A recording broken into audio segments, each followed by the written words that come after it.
to thank all of you for being here today and to let you know that this is a symposium that brings together all the African countries in the area of STEM. As you very well know, in Kenya here today, we have started the CBE school programs where we have 3 pathways, and one of those pathways is STEM.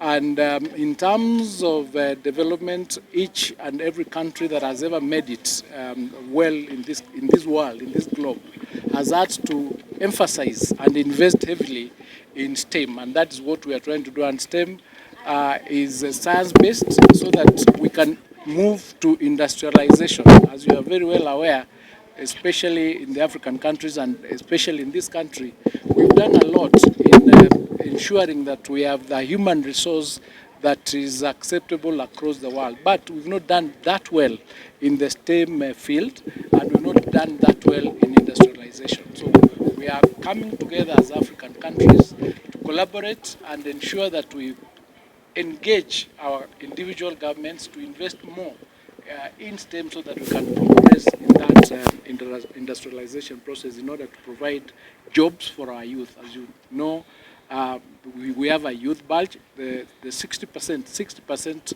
of the population in Africa is under 30.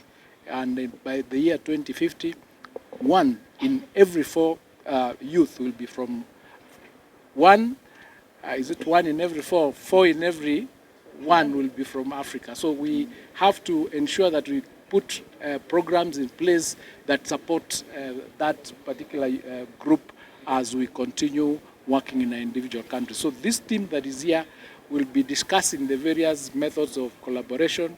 They learn from each other, and by the end of it, we'll have broken the silos that exist between our individual countries, and so that we can learn from each other, benefit from each other's experiences, do best practices, and therefore will be that much better off than we are today.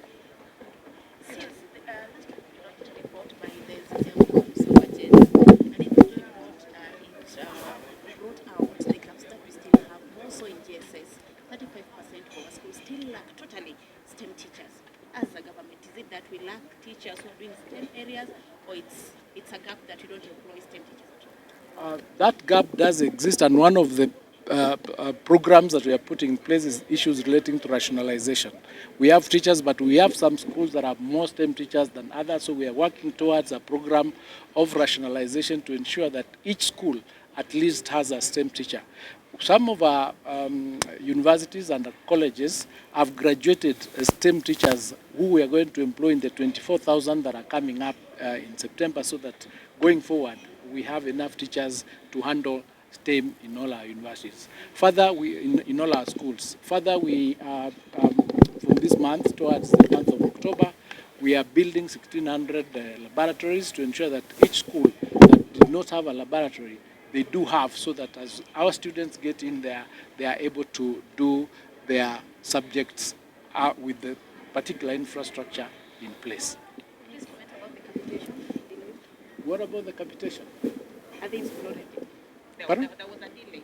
Part of the capitation. As you well know that we have a process where we do 50% in first term, 30% in second term, and 20% in third term. However, we've not been able to do the actual amount that is required, and we are working with Treasury to ensure that the shortfall that was not released is released, and come third term, the full amount will be released. So those challenges with respect to capitation, we are looking into them and working with the Treasury to ensure that we reduce the delays, we increase the amounts, so that we can meet the actual target that the government has set. That is 22,000 shillings for secondary schools, 15,000 for JSS, and 1,500 for primary.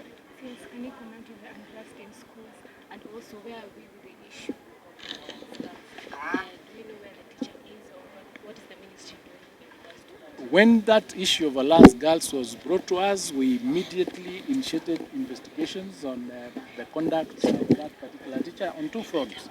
One is administrative from the ministry and TSC, and one is criminal, and that process is ongoing. And we've said, as a government, we have a policy of no grooming, no molestation, no sex relations, no sexual advances to the students in any particular school. And if we find any teacher involved, whether male or female, legal action will be taken against them.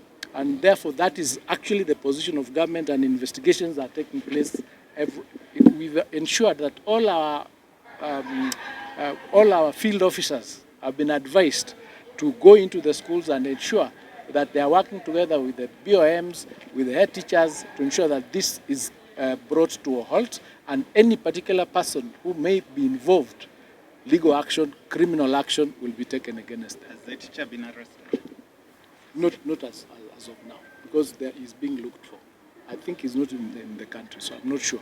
There's the issue of school unrest. There has been a spike in school unrest in the country. As you all know, we are in second term. We are currently doing exams. Schools are about to close on the 1st of August.